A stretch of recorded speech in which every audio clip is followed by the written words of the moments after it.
Hello, everyone, and welcome to another episode on the Sports Stories podcast. I'm your host, AJ McSwain. Now, last week, okay, my record predictions were amazing, okay? I only lost 3 games. I'm pretty sure, Falcons, Chargers, what else did let me go ahead and look back here. Falcons, Chargers, I know that was one. That was a really close one. I was watching that all the way through. And the who else? Bills, Jets. That one very shocking. Who knows if Josh Allen didn't tweak his elbow there? Who knows if they would have won? But I will speak on that a little bit later into the episode. But I think as the weeks are progressing, I believe next week is gonna be the first game that Deshaun Watson is back, or in a couple weeks. That one's going to be interesting as well. Just developing storylines going through here. And let's get right into it. Now, first off, starting with the Falcons at the Panthers. Now, the Falcons coming off of a super close loss to the Los Angeles Chargers. That one, I mean, it was tough for them. They had the lead at halftime. And then I believe they had the lead at halftime, if my memory serves me correct. And then, didn't really pan out, I guess you could say. But it was okay. It wasn't bad, I think Marcus Mariota did a decent job. Having the first game back with Cordell Patterson they did pretty good against a really good Chargers team that's coming off of a bye, who's really had some trouble really getting into games here. But the Falcons, Marcus Mariota, 12 for 23, 129 yards, no touchdowns, no interceptions. Cordell Patterson, they kind of limited him, only 13 carries at 44 yards, but Tyler Allegier, I still don't know how to say his name, and we're more than halfway throughout the season, but he has 10 carries for 99 yards. He was going off. But it's bad when Kyle Pitts is your leading receiver with only 27 yards and 2 receptions. So they were clearly getting capped there in the air. They just could not do anything. Taquan Graham did lose a fumble there during the game, as well as Drake London, who got stripped by Khalil Mack. That was clean. That was the cleanest strip I've ever seen in my life. Khalil Mack, he little boyed him. I've never seen that. Maybe I think I got a pick like that in flag football. I just took it from the kid. Khalil Mack just reached his hands in there and just took the ball from another grown man. He's just nah, give me that ball. That's my ball. He brought that one back. Really good performance by Khalil Mack as well. The Falcons had 5 pass deflections, 3 tackles for loss on 82 total tackles. The way they've been looking recently, they look good. Even in this game, they were able to keep it close against a pretty good Chargers team. So, I do have some high hopes for this Falcons team. I feel like they just are missing one piece. Maybe whether that be Calvin Ridley or another player. Definitely, I would think that they do go after a wide receiver in the draft. Let me go ahead and see. I'm not sure if Hyatt on Tennessee is actually if he's a junior or not yet. Let me go ahead and see here. Yeah, he's actually a junior this year. So depending on if Jalen Hyatt does want to go into the draft, I feel like that would be a great pick for the Falcons, because a lot of people, or not a lot of people, but a lot of teams and scouts may be looking away from. It seems like they're trading away more draft picks as of recently. So I think they are expecting a weaker draft class. So if the Falcons don't do as well, I think they're still a great team. They're just missing a few pieces. And I think if they just add another receiver, because they did lose Russell Gage in the offseason, and he was a very important piece for that offense.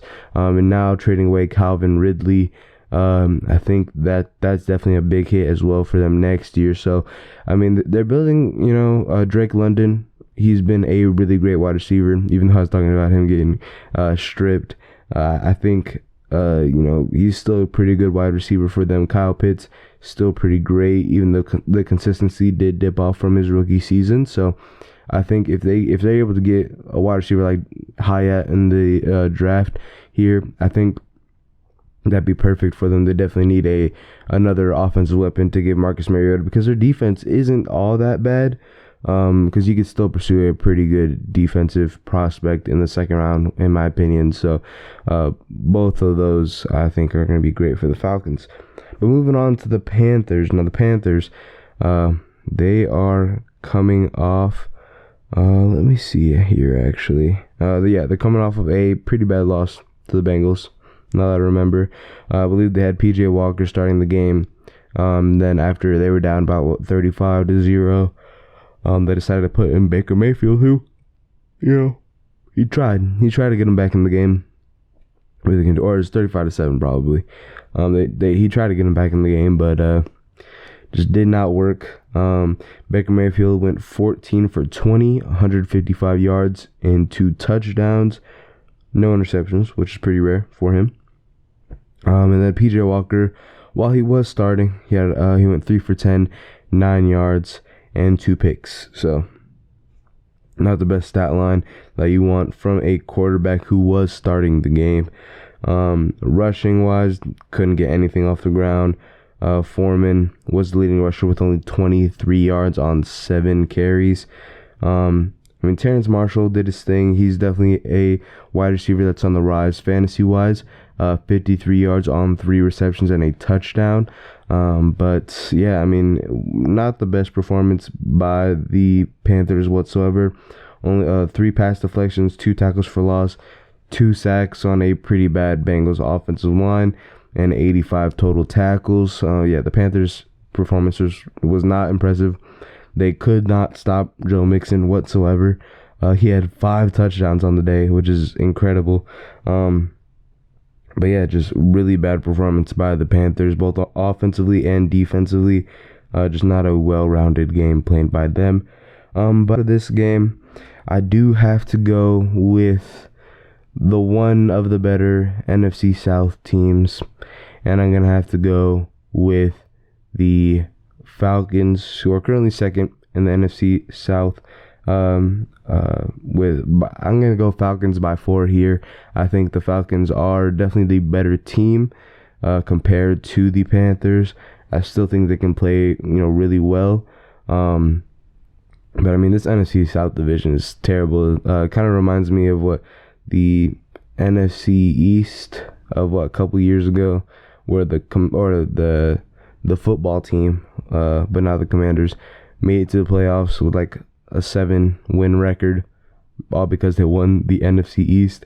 I think the AFC was pretty strong last year. I think the playoffs were pretty strong last year. I don't really remember if there was a team that made it to the playoffs, all because they won the division, which is a weak division. But yeah, just a couple years ago when the NFC East was completely terrible. But yeah, I think this is gonna be interesting to see, because this NFC South division is really up for grabs. So it really depends on who wins the in-division matchups. But again, give me the Falcons by 4. Okay, so now next up we have the Seahawks and at the Buccaneers, or technically at the Buccaneers, but this is going to be in Munich, Germany. So hopefully that one is a good one. I think this is the first football game that the NFL has held in Munich, Germany. So hopefully, this one goes out as planned. But the Seahawks, coming off of a win in division against the Arizona Cardinals, they're looking hot right now. They're looking hot, especially coming off of the win against New York. The Seahawks look great, but I don't know.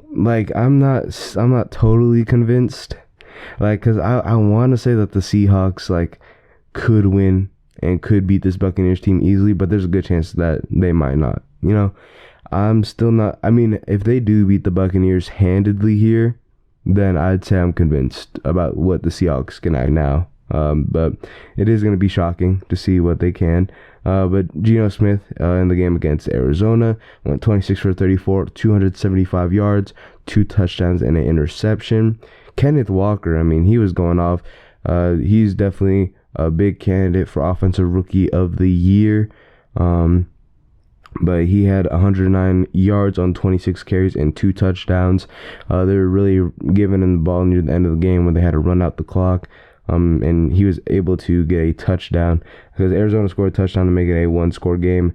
And then Kenneth Walker just responded right back with a touchdown. Noah Fant had a few really good receptions, 96 yards on 5 receptions. Tyler Lockett as well, had him on my fantasy bench, unfortunately. Or actually, no, I think I had a touchdown. And DK Metcalf also had a touchdown as well. But not the best numbers from him. I did have him starting in one of my fantasy leagues. I did end up getting my first loss of the season. I was 8-0, and it's 98 to 98.9. I need one more point, just one more point to be, a little bit comfortable. I had it for a moment. Rams gave up a field goal, I want to say. I lost a point there. And the Seahawks Cardinals game is coming to a close. I needed one more point, right? But they're not, the Seahawks were not risking and throwing the ball. They were just running it with Kenneth Walker. So I was like, I need the Rams defense to clutch up, and they gave away a touchdown. But that's something I could talk about, here later on in this matchup, since I will be talking about the Buccaneers. But as for the defense, they had 4 pass deflections, 8 tackles for loss, 5 sacks, and 63 total tackles. Overall, they played a really well-rounded game against the Cardinals, both defensively and offensively. They did let a few ones slip near the later into the game, where they were getting a little bit more exhausted, as you can tell visibly. But I think they did a really good job of playing really hard on Kyler Murray, and especially D-Hop. Only limiting him to only 36 yards on 4 receptions and a touchdown, which is pretty interesting to see. But overall, this defense looks really great in my opinion. They definitely did their thing against the Cardinals. Now, as for the Buccaneers, they're coming off of a close win to the Rams. Tom Brady, undefeated since announcing his divorce, 1-0. Maybe that's all he needed.Maybe he just needed to let that be public, okay? Instead of hearing rumors, he's hearing facts. And, maybe now he's woken up, now it's out of his way. It's in the rearview mirror. And I think he's doing really well. Tom Brady, 36 for 58, 280 yards, and a touchdown. And this is coming from a Tom Brady hater, okay? It's coming from a Tom Brady hater. Now, big news coming out of the Buccaneers front office, though, is that Rachaad White actually may take over the backfield over Leonard Fournette, which, come on, man. Come on. I know you want to throw it to him a little bit more, Leonard Fournette is a receiving threat. Sure, he can't just, run up the hole, Sure, he's not the best runner, but just give him the ball, pass him the ball, maybe a little bit, just a little bit, maybe. But it is what it is, I guess. Rachaad White going to be taking over that backfield, most likely in this game against Seattle. But receiving wise, Cade Otton, never heard of him. I literally never even heard of his name. Let me see. I think he might be a rookie. Is he a rookie? I don't know. Let me see. Yeah, he is a rookie. He was picked in the 4th round with 106th pick. Definitely interesting. But Otton, 68 yards, 5 receptions, and a touchdown. Scotty Miller, 53 yards, 7 receptions. Had a big catch in the final minute of the game to keep the Buccaneers drive alive. Leonard Fournette, 41 yards on 5 receptions. I'm telling you, just get him the ball at the receiving game. He doesn't have to run. He doesn't have to just limit the runs and just pass like a screen pass, and Leonard Fournette is gonna go Texas route, wheel route. Give him all of them, okay? Just keep Leonard Fournette in the game, please. Because nobody, I tried to trade him before this news came out. Nobody wanted him. Now nobody wants him now, okay? It hurts. But 2 pass deflections on the defense, 8 tackles for loss, 4 sacks. Yeah, I'm pretty sure, also big news coming from the Rams is that Matthew Stafford is concussed. I believe it happened in practice today or in the game. I'm not sure, but he is going to be forced to sit out of the Cardinals game, which is definitely a big loss. But moving on, staying with the Buccaneers here, 53 total tackles as well. The Buccaneers did decent. It was a pretty low-scoring game, really, just the entire game. And I think the defense played amazing. That last Rams drive, to give Tom Brady the ball back with about a minute left in the game. That's a lot of time, especially for a field manager like Tom Brady. I think that was just too much time that the Rams gave him, and the Rams offense really just couldn't close out the game, and that's what let the Buccaneers back into this game. They went back on offense and had probably like a 75-yard drive to end the game. I think that was a really big part of what happened. Sig really good on defense, really good on offense. And as for this game, I do have quite the shocker here. Okay, I do have the Seahawks winning by 9. I just hit my mic. I do have the Seahawks winning by 9. I think it's going to be a pretty close one because the Seahawks just are steamrolling right now. They're an avalanche right now on the league, so they're going down on teams. And the Buccaneers, they're just starting now to get right. I feel like the Rams game was definitely their get right game. So we'll have to see. Both teams coming off really good wins. And it's gonna be interesting to see. Again, I'm just not totally sold on the Seahawks, but if they do beat the Buccaneers convincingly here, I might have to actually think of the Seahawks as a really legitimate contender. Because the only reason I'm not too sure about them is that their defense is still young.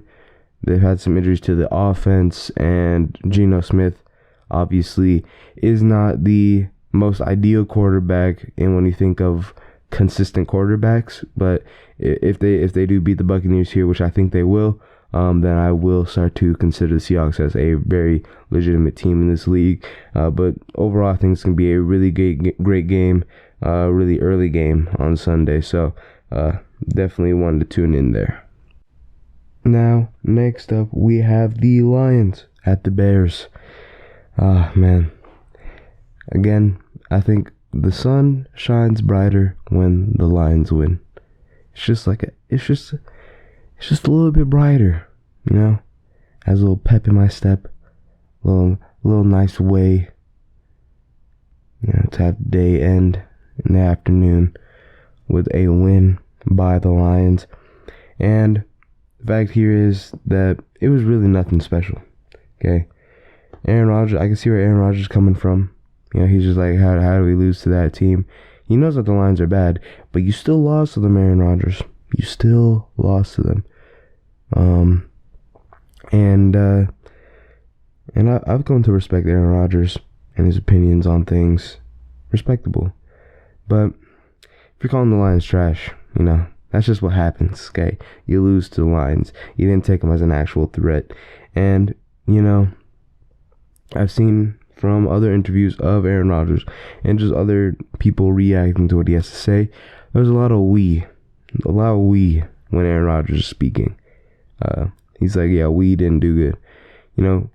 He, from what I've seen, the falter in what a lot of people think of Aaron Rodgers, that he's not saying I.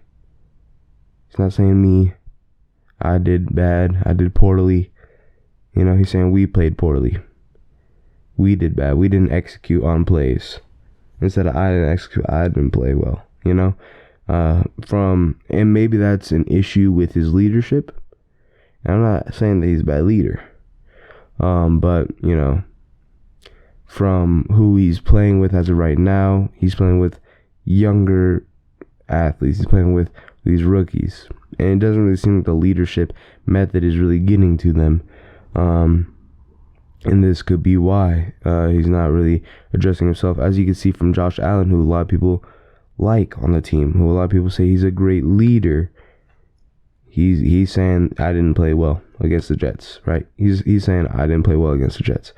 And I think that it takes a great leader to admit at least when they've messed up. It just was not the best performance by the Packers. But looking more towards the Lions, I'll speak on the Packers later. Really not a great performance that much, I would say. I really wouldn't put out one aspect of our game that was really well, but I will speak on a defender that played really well. But Jared Goff, 14 for 26, 137 yards, 2 touchdowns, along with an interception that was thrown straight to Jair Alexander's chest, and a few other dropped interceptions really early on in the game. And Jamal Williams, 91 yards, 81 yards on 24 carries. He was definitely doing his thing.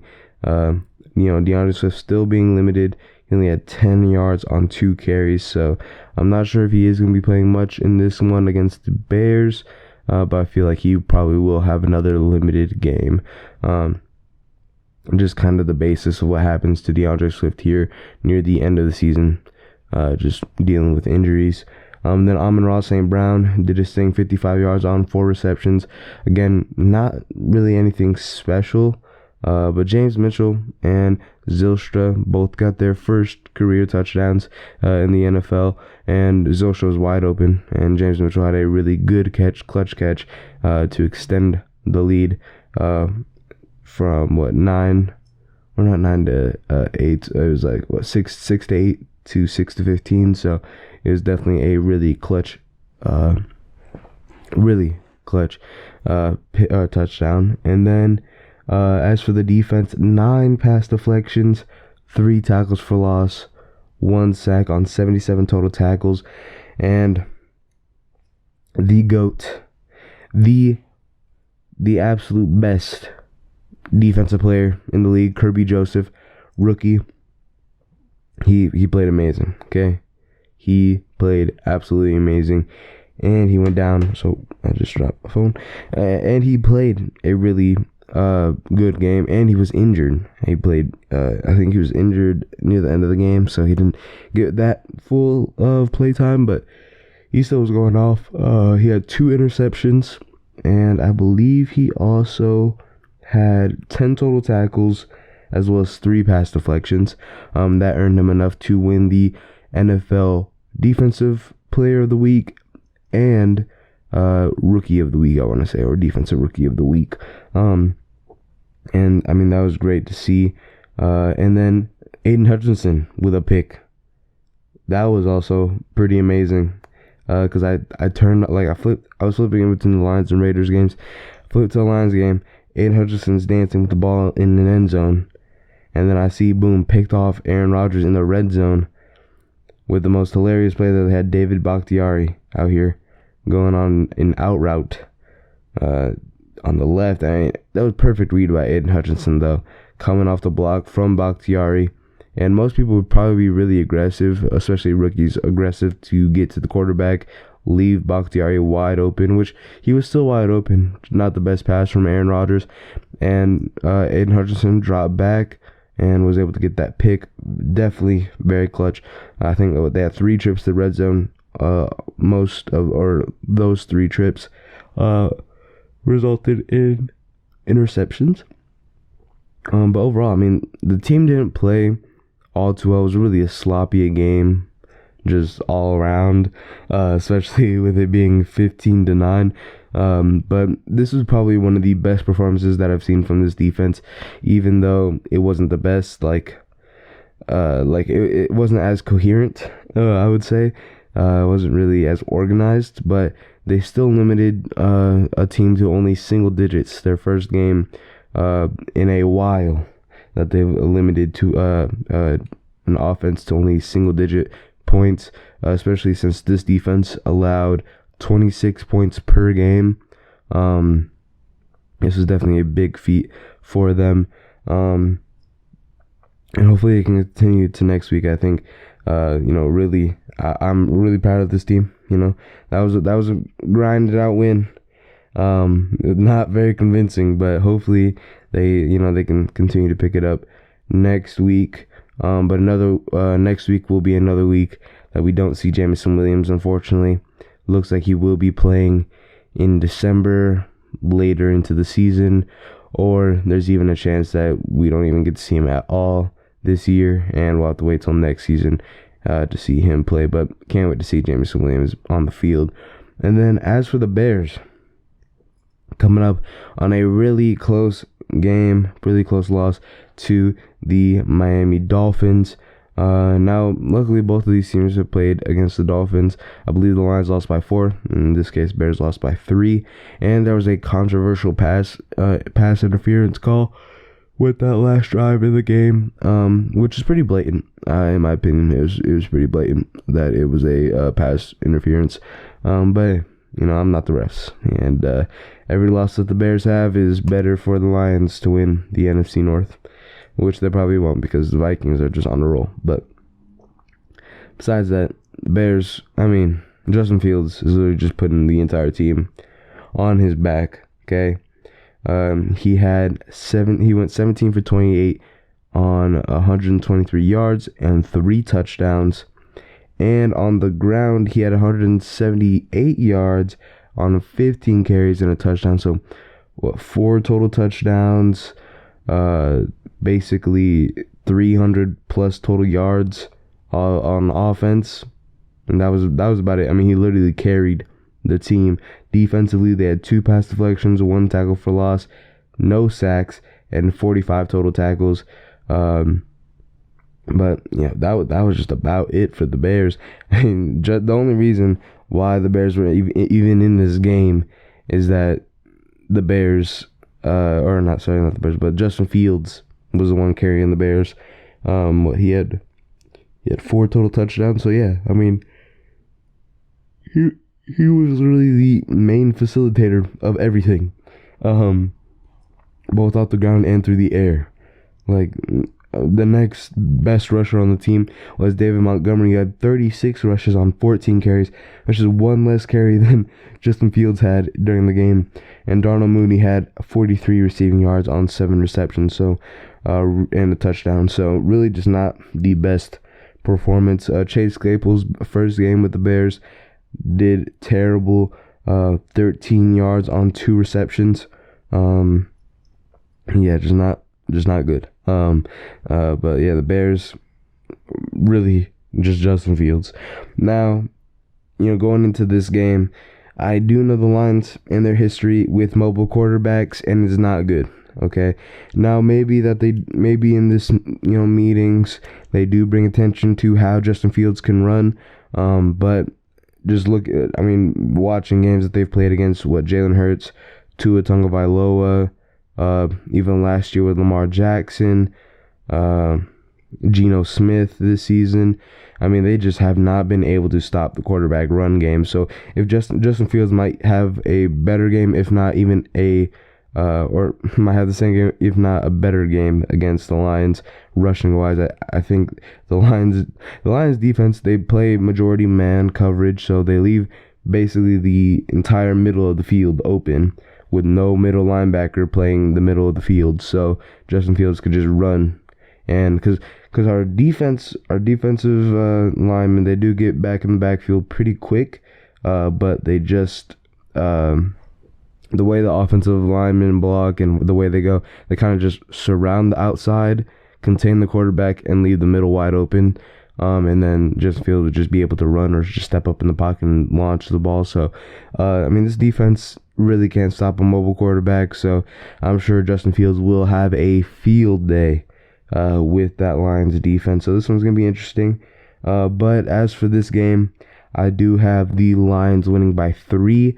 I think, in division win against the Packers, definitely big. Their first in division win. So I really hope that they follow it up with another in division win and, improve to 3 wins. And I'm also, betting on the Rams really losing, because if the Lions start winning, they went from first pick to 5th pick. If they start winning, I'm gonna need a top draft pick right now. So, but I feel like the Lions, I think they could still get it done. The Bears defense has only gotten worse, and I think they can play offensively. I think they can play really well against the Bears defense. So it's gonna be interesting to watch. I think it's going to be a really heavy offensive matchup, but again, give me the Lions by 3. Now, next up, we have the Browns at the Dolphins. Now, the Browns, I believe, are coming off of a bye week, if I'm not wrong. I believe the Browns are coming off of a bye week, because they played Bengals on Halloween. So, yeah, I believe they're coming off of a bye week, yeah. I don't know why I had to think about it, but yes, the Browns are coming off of a bye week, much needed. I think Nick Chubb was getting a little exhausted there. I mean, he had like multiple 100+ yard games before the bye week. Jacoby Brissett doing his thing, Myles Garrett doing his thing. I think this team overall is really good. Now, I feel like they're just missing a few pieces in some losses where they could have won, but I still think they're a really good team. I really wouldn't discredit them from what they are doing. They're currently 3rd in the AFC North, and that could change. I feel like the AFC North is somewhat up for grabs, so I'm going to be watching closely on that AFC North race. But, I mean, the Browns, they're doing pretty good, and next week they most likely will have Deshaun Watson in, or maybe not. I'm not sure exactly what the suspension is for that. Sorry, but yeah, I'm not sure about that suspension on if he starts week 11 or if he starts week 12. But they're still going to be rocking with Jacoby Brissett as the starting quarterback here. And then as for the Dolphins, again, coming off of that close win against the Bears, where they did miss that PI call, but I feel like Tyreek Hill had a really good game. Him and Jalen Waddle still had a really good game. Same with Tua. The offensive line did great. Held the Bears to only 0 sacks, which is pretty good. Excuse me. And Tua Tagovailoa went 21 for 30 for 302 yards and 3 touchdowns. And Jeff Wilson did his thing. He had 51 yards on 9 rushes. And then Tyreek Hill again did his thing, 143 yards, 7 receptions, and a touchdown. Jalen Waddle again also did his thing, 85 yards, 5 receptions, and a touchdown. And then looking at the defense, they did okay. I mean, not much really. They were able to get 2 sacks, no interceptions. But yeah, they were able to do their thing defensively. But I mean, they just could not stop Justin Fields from running. Even Mike McDaniels was begging him to stop. But I mean, it was just bad defense on the quarterback, really. But overall, I mean, they kind of locked up anybody that wasn't Justin Fields. So I think the Dolphins did a pretty good job. And then offensively, again, they did their thing. Definitely their strong point here, which I feel like may weaken them in the long run, since if they are super offensive heavy, I'm not sure if they're actually going to be able to do all that much, in the run game, or not in the run game, but on the defensive side of the ball. But they are, missing some really crucial pieces on the defensive side. I believe, that, they may need to boost that up a little bit, and also discipline wise, I mean, the penalties have definitely hurt them. So overall, that's what I think of the Dolphins here. But as for this game, I'm gonna have to go with the team that is fresh off a bye week. I'm gonna have to go with the Browns by 1 point. I think it's gonna be really close. I feel like these two teams are really closely matched up. especially offensive wise. But I think the Browns have a better defense than the Dolphins, and that might help them win this one. So again, I'm gonna have the Browns winning by 1. Now next up, we have the Broncos at the Titans. Now the Broncos coming off of a much needed bye week. Maybe they can get something going especially after that win against Jacksonville before the bye week. And then they're going to be at the Titans, who are coming off of a close loss in overtime against the Chiefs. Now, Malik Willis still hasn't really been doing much. Only 5 for 16 and 80 yards.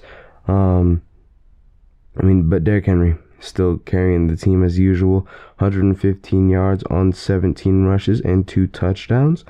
And then defensively, they had an interception and 3 sacks on Patrick Mahomes. But really, that was about it. Now, they are taking Treylon Burks off of IR. Most likely he's not going to play in this game. But that is some pretty big news for later on in the season. If he does start playing, maybe they can start to win a little bit more. But again, we'll have to see if they can win out here, because I believe they're with a 5-3 record. And they are currently first in the AFC South. So, yeah, definitely if Treylon Burks continues to play or continues to be in practice off of IR and does play later in the season, that may be crucial into if the Titans do make the playoffs or not. But we'll have to see here with, what happens through that. But as for this game, I do have the Titans winning here by 4. I think it's going to be quite the boring, low-scoring game. Both offenses haven't really looked good, but Derrick Henry is mainly the only person that's really, carrying the main load for the Titans. And the Broncos haven't really been looking good. Offensively, defensively, they looked really good against Jacksonville. Without Bradley Chubb, we'll continue to see how that continues. But they are going up against a Titans offense that is very run heavy, and I'm not sure if the defense is really going to be able to keep up with them. So again, just give me the Titans by 4 here. Now next up, a pretty big matchup here, possible Super Bowl matchup. Who knows, but it's going to be the Vikings at the Bills. Now, as for the Vikings, really close win against the Commanders. Almost gave me a heart attack there, man. But, they're able to get the win there. Kirk Cousins with 22 for 40 on 265 yards, 2 touchdowns, and an interception.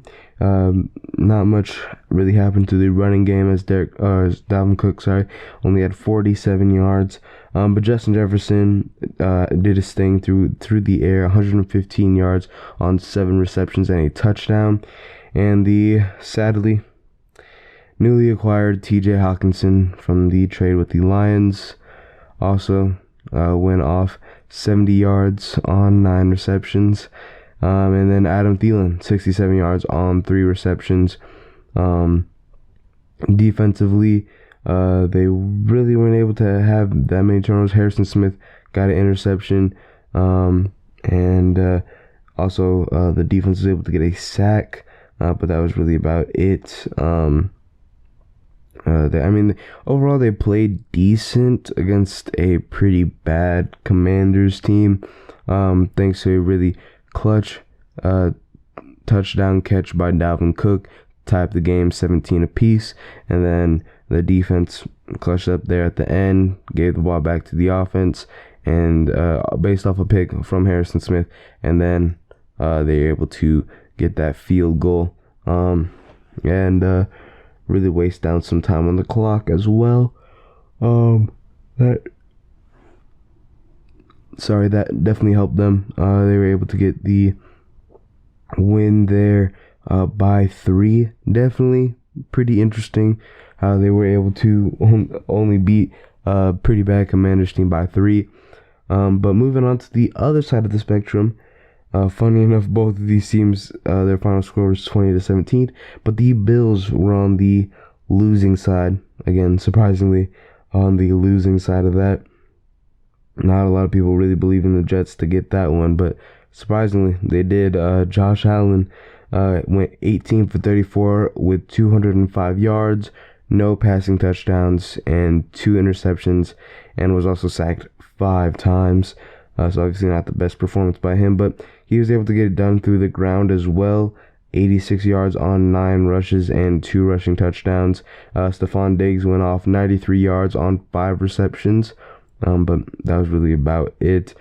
Defensively, no interceptions, 2 sacks on the day, but one from Von Miller and one from Hamlin. But that was really about it for the Bills defense. They really could not get much going to really defend a decent Jets team. And the Bills losing to another AFC East opponent. They lost to the Dolphins earlier this season as well. But yeah, definitely 2 really big losses in division, which could definitely hurt them in the standings if it does, ever become a toss-up in the AFC East for who will take control. Which is definitely surprising that I am having that conversation, but the Jets do have 6 wins, and the Dolphins, I want to say, also have 6 wins. Yeah, they also have 6 wins. They also are tied with the Jets for second place, but the Dolphins are technically third place as of right now. So I mean the control for the AFC East is very much up for grabs. The top 3 teams all have 6 wins.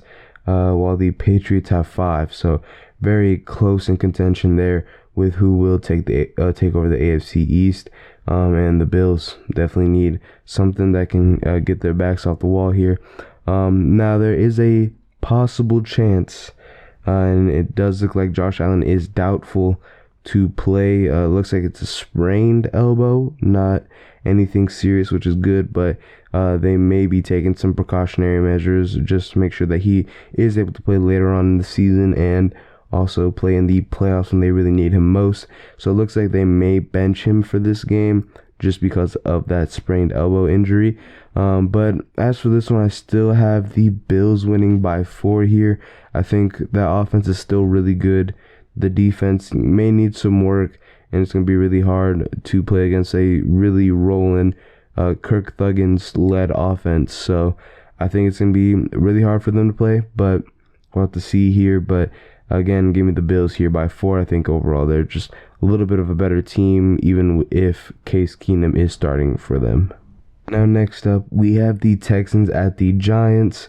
Now the Texans coming off of a 12-point loss to the Philadelphia Eagles on Thursday Night Football.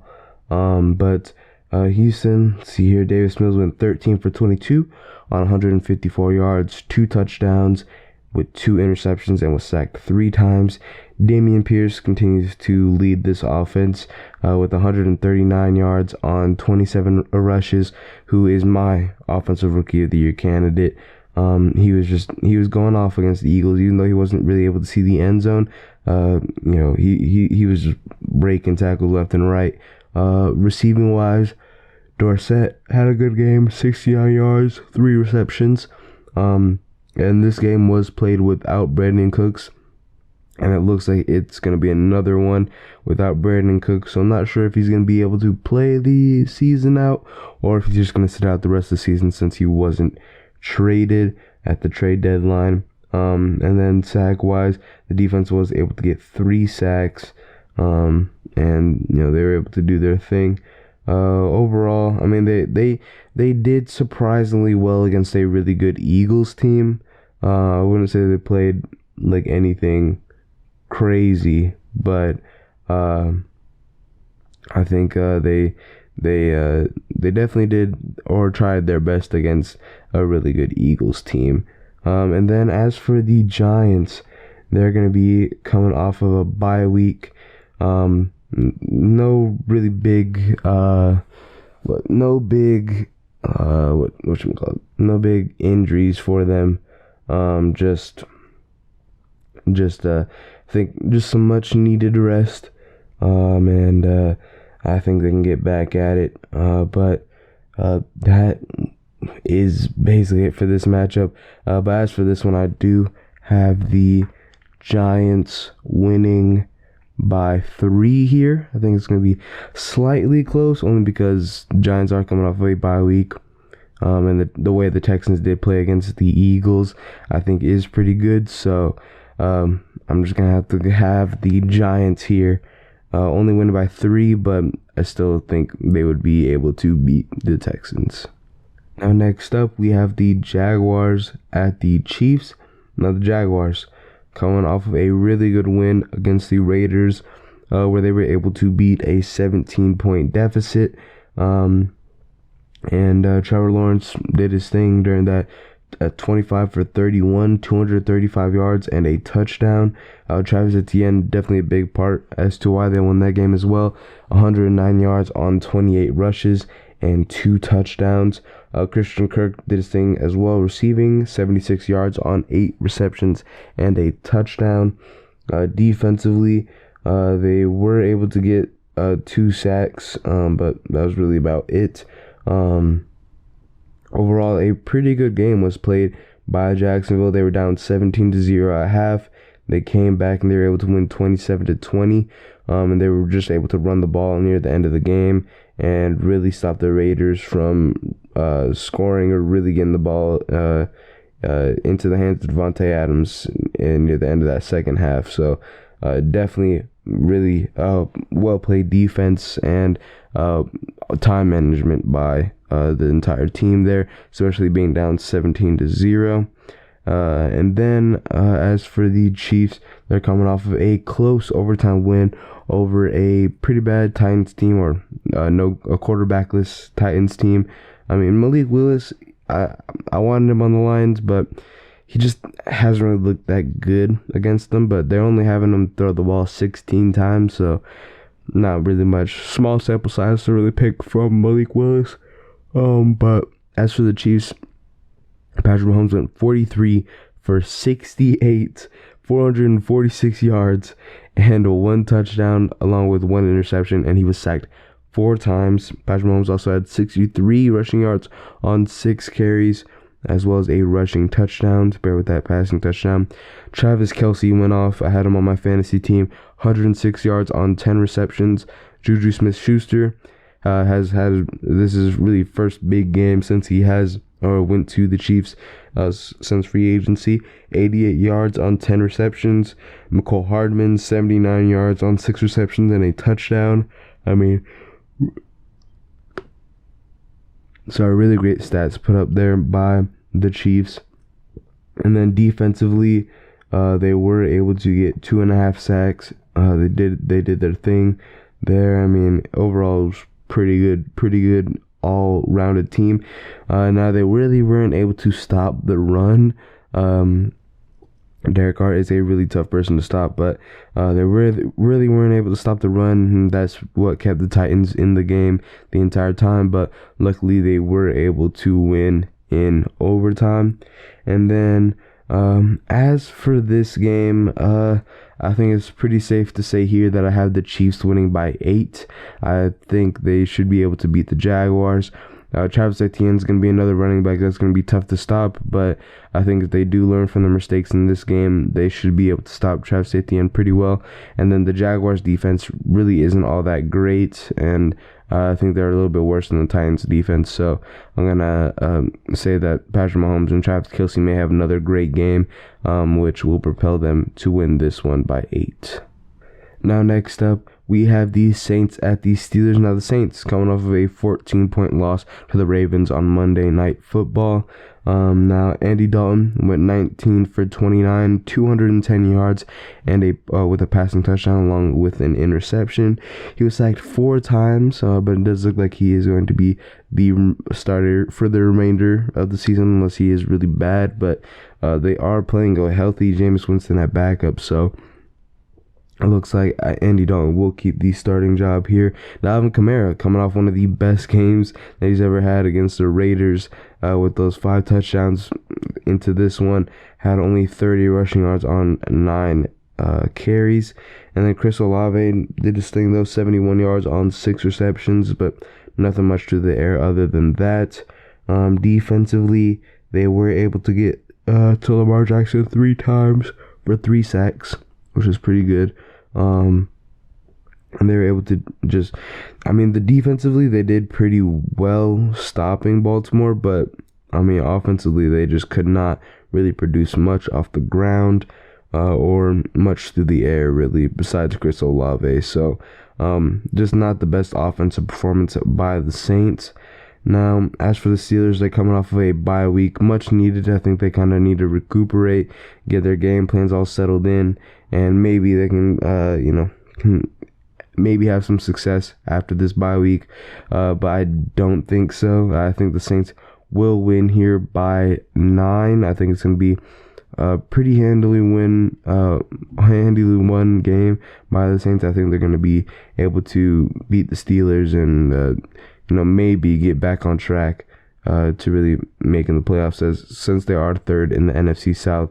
Maybe get some wins, kind of build up their resume here, and with a pretty bad team like the Steelers. So I think the Saints should be able to get a win here. Now, next up, we have the Colts at the Raiders. Now, obviously, big news coming from the Colts organization.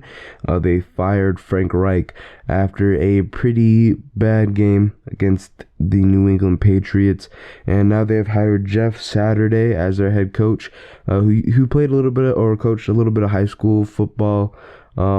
His last season coaching, he was 3-7. Obviously not the best record. And also, I believe nobody really on the staff has ever called an NFL play. Fact check me on that. But that's from what I've been reading here. So I'm not sure if the Colts are really in the best position to win here. Looks like they are definitely in the quarterback hunt. Definitely something that they do need. And they also did trade away Nyheim Hines a week ago, but I believe Nyheim Hines didn't really play that much for the Bills. But looking at the Colts and their performance against the Patriots, again, they had Sam Ehlinger in this one. I believe they're probably going to be starting Sam Ehlinger again for this week against the Raiders. But he went 15 for 29, 103 yards, no touchdowns, and an interception, and was sacked a whopping 9 times, almost in the double digits from the Patriots defense, which is pretty crazy. They could not get anything through the air or through the ground. Really bad performance offensively. They had 2.5 sacks. Defensively, just overall, just a terrible performance by the Colts. Now moving on to another terrible performance is by the Raiders, who blew a 17-point lead to the Jacksonville Jaguars. Now, Derek Carr, he started off the game pretty hot, giving the ball to Davante Adams, but after that, things really started to slow down. At the end of the game, Derek Carr went 21 for 36, 259 yards, and 2 touchdowns. Josh Jacobs was doing his thing as well, 67 yards on 17 rushes. Davante Adams again, 146 yards on 10 receptions and 2 touchdowns. But after halftime, they really just could not get the ball in Davante Adams' hands, and it was kind of wraps from there. Defensively, they were able to get a fumble recovery, but nothing really big other than that. They were playing really well in the first half, but then once they came back from the second half, they just could not score, only scoring 3 points after halftime. It was a 20-3 run by the Jaguars. Basically, it was just terrible performance in that second half. And I feel like they're a better team than on paper than what they do play in real life. It's just these blown leads here just has not been great, and a lot of people are calling for Derek Carr's head, for him to be off as the quarterback of the Raiders, which is a possibility here. They're a 2-win team. They could have a very high first-round pick. Who knows if they do go for a quarterback, but overall just not a very great performance by them. Now, as for this game, I do have the Raiders winning here 23-15. I have them winning by 8. I think it's going to be close in the sense that, I mean, it's still an NFL game. Anything can happen, and the Raiders constantly are blowing leads. But the Colts, again, have a coach that hasn't coached any professional or amateur games. He's really only coached high school games. He said that he was surprised that he was hired as the coach by Jim Irsay, and then also just no play callers on the staff. So just overall, just not looking too good for that front office and the play calling for the Colts. So I think it is pretty obvious to say that the Raiders would have to win this one. Now, next up, we have the Cardinals at the Rams. Now, the Cardinals coming off of a 10-point loss to the Seattle Seahawks, where Kyler Murray went 25 for 35 on 175 yards, 2 touchdowns, and was sacked 5 times. He also did his thing on the ground, though, 60 rushing yards on 8 carries. And through the air, I mean, Rondale Moore was doing his thing, 69 yards on 8 receptions. Defensively, they were able to get 2 sacks, pretty solid there, but nothing much, really. I mean, overall, just not the best performance by the Cardinals. They really tried their best to, do the hurry-up offense with about, 4 to 6 minutes left in the game, but they just could not do much on defense and stop Kenneth Walker and Seattle. They let Seattle score a touchdown near the end of that game to really put a nail in the coffin there for the game. So Arizona just didn't play all that well. Now, as for the Rams, they're coming off of a 3-point loss to the Tampa Bay Buccaneers, where they allowed a game-winning touchdown at the end of the at the end of the game. And as for this one, I did say that Matthew Stafford got a concussion during practice, but from what I have been reading, it does look like Matthew Stafford may have suffered a concussion against the Buccaneers, and then on Tuesday they took him in, saw how he was doing, and then today they put him into concussion protocol. Now, it is unsure on if Matthew Stafford is playing. I've initially heard that he wasn't going to be playing against the Cardinals, but now there's a chance that he does play, but not 100% certain on if he is or isn't going to be playing in this one against the Buccaneers. I guess we'll really know by Friday if who is going to be playing in the game. But as for the Rams, Matthew Stafford went 13 for 27, 165 yards, a touchdown, and was sacked 4 times. Darrell Henderson had 56 yards on 12 rushes. And in a game where Sean McVay said that they try to get Cam Akers the ball a little bit more, he had 3 yards on 5 carries, and that was about it. Nothing through the air. The ball was only passed to 4 different people. 8 receptions going to Cooper Kupp, who had 127 yards and a touchdown, and that was really about it. Defensively, they had 1 sack, and Jalen Ramsey, in a post-game interview in the locker room, kind of blamed, I wouldn't say blamed, I'm not going to be putting words in his mouth, but he kind of alluded to the offense not being able to close out games.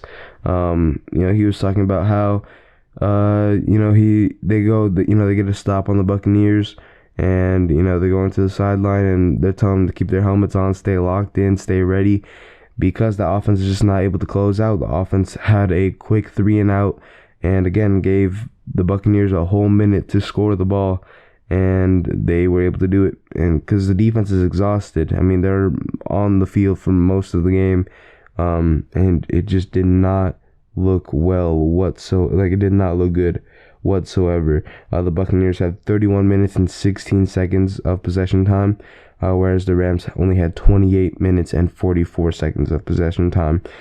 Just obviously just not the best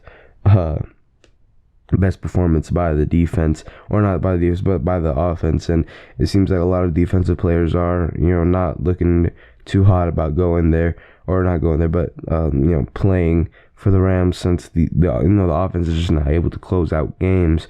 From what I've heard about Jalen Ramsey, or from Jalen Ramsey at least. But as for this game, I do have the Cardinals winning by 6, especially if Matthew Stafford is going to be out. They're going to go with Wolford, We'll have to see how that plays out. But I think definitely if Matthew Stafford is out, it's definitely going to be a really big hit to them if they're going to be able to really play well against the Cardinals. So yeah, again, give me the Cardinals by 6. Now next up we have the Cowboys at the Packers. Now the Cowboys coming off of a bye week, definitely much needed. In my latest predictions video for the awards, I did have Micah Parsons as my defensive player of the year. He's definitely playing like it. And it's definitely gonna be an emotional game as Mike McCarthy is going to Green Bay, his former team that he coached. So it's definitely gonna be a really high stakes game here. And then the Packers obviously coming off of a pretty abysmal performance against one of the worst defenses in the league, the Detroit Lions. But hey, I mean, I'm not mad at it though. But the Packers just not having the best performance against the Lions. Aaron Rodgers went 23 for 43, 291 yards, 1 touchdown, and 3 interceptions. And I mean, they just could not get anything off the ground. Aaron Jones was injured during the game. I believe he is questionable to come back. I believe they were saying that he was in a walking boot after the game. Rashawn Dobbs was in a walking boot also after the game. But it does look like, since he does have a high ankle sprain, he will be out from 4 to 6 weeks. Christian Watson also left the game with a possible concussion, I believe. Don't quote me on that, but there's a possible chance that he doesn't play in this game either. There's a lot of injuries that are plaguing the Packers as of right now, but again, we won't really know most of the information until tomorrow on Thursday and Friday, where they start releasing the injury reports and the practice reports. Receiving wise, I mean, Alan Lazard was playing the game apparently through an injury. From what I've heard from Aaron Rodgers, there was possibly Alan Lazard playing through an injury. He had 87 yards on 4 receptions and a touchdown. And then defensively, they were able to get Jair Alexander was able to get that interception that was thrown directly to him. And a few dropped interceptions by the defense as well earlier in the game. But yeah, surprisingly, they just were not able to get to Jared Goff. I mean, the Lions' offensive line is really great, but Jared Goff does make some interesting decisions in the pocket. But I think this one's going to be a really interesting game, definitely an emotional game. But I do have the Cowboys winning here by 6. I think since they struggled against a really bad Lions defense, Cowboys have one of the best defenses in the league as of right now, and if they're struggling against the Lions, I believe they're going to have even a harder struggle against a really good Cowboys defense. Now next up, I have the Chargers at the 49ers. Now the Chargers coming off of a close win to the Atlanta Falcons. Justin Herbert went 30 for 43, 245 yards, as well as a touchdown and an interception.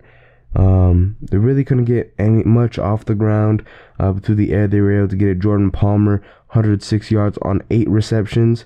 Carter as well, DeAndre Carter, was able to get 53 yards on 5 receptions, which was great. And then defensively, they were able to get a sack, no turnovers. They were able to get a fumble recovery. Again, Khalil Mack just forcing that ball out of Drake London's hands. I mean, overall, a decent performance by the Chargers. I wouldn't say really one of their best, but definitely a much needed to get right game after a bye week. I think that's something that they definitely needed. Now, as for the 49ers, they're coming off of a bye. And nobody really injured, but I think they're just trying to perfect this offense, especially with Christian McCaffrey there in his second game with the 49ers. Beat the Rams. He had 3 touchdowns. I think it can really only go up from there. I think the 49ers may have a good game. I think overall this can be a really good game, but give me the Chargers by 1. I think it's going to be really close, but I think the Chargers overall, they're heading on an incline, I want to say. I think they definitely can go up here after a win, a much-needed win over the Falcons. I think they definitely need it here, so give me the Chargers by 1. Now, next up, we have the Commanders at the Eagles. Now, the Commanders coming off of a close loss to the Vikings, where they had a 10-point lead in the fourth quarter. but they just couldn't really complete the game. Taylor Heineke, 15 for 28, 149 yards, 2 touchdowns, interception, and was sacked 3 times. They really couldn't get anything off the ground. Curtis Samuel did his thing, 65 yards on 3 receptions and a touchdown, as well as Terry McLaurin, 56 yards on 5 receptions. Defensively, really couldn't get much done. Had an interception and 2 sacks, but really that was about it. Again, they had that 10-point lead in the fourth quarter, but they just really weren't able to put the Vikings away, and a very good interception by Harrison Smith definitely helped the Vikings there. So definitely a crucial interception there, because other than that, I mean, if he didn't throw that interception, Commanders probably would have won. But yeah, definitely a tough loss there for the Commanders. Now, as for the Eagles, they're coming off of a pretty easy win against the Texans, winning by 12. Definitely closer than what most people thought, but I still say, it's a pretty controlling game. If they win by 12, it's not like they won by 3 or something. But Jalen Hurts had a great game as usual, 21 for 27, 243 yards, 2 passing touchdowns. He was sacked 4 times, which is pretty shocking because the Eagles have a relatively good offensive line, so that was pretty shocking that they allowed 4 sacks. But Miles Sanders, 93 yards on 17 carries and a touchdown. Receiving wise, Dallas Goedert had a game, 100 yards, 8 receptions and a touchdown, as well as A.J. Brown getting 59 yards on 4 receptions and a touchdown. Defensively, they were able to get 2 interceptions, one from C.J. Gardner-Johnson and one from James Bradbury. They really weren't able to get to Davis Mills, which is also surprising because the Texans' offensive line isn't really that great. They weren't able to get any sacks.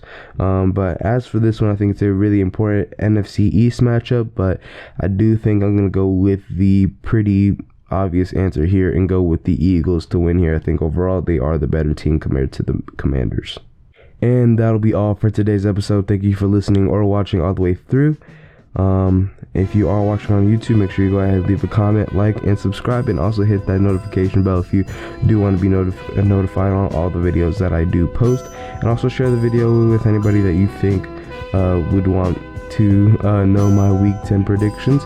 And if you are on the podcast platform, make sure you go ahead and leave that podcast a 5-star review. That'd be greatly appreciated. And as well, hit the follow button on any podcast platform that you are listening to this on. But that'll be all for me today. Thank you. Have a great rest of your day. Bye.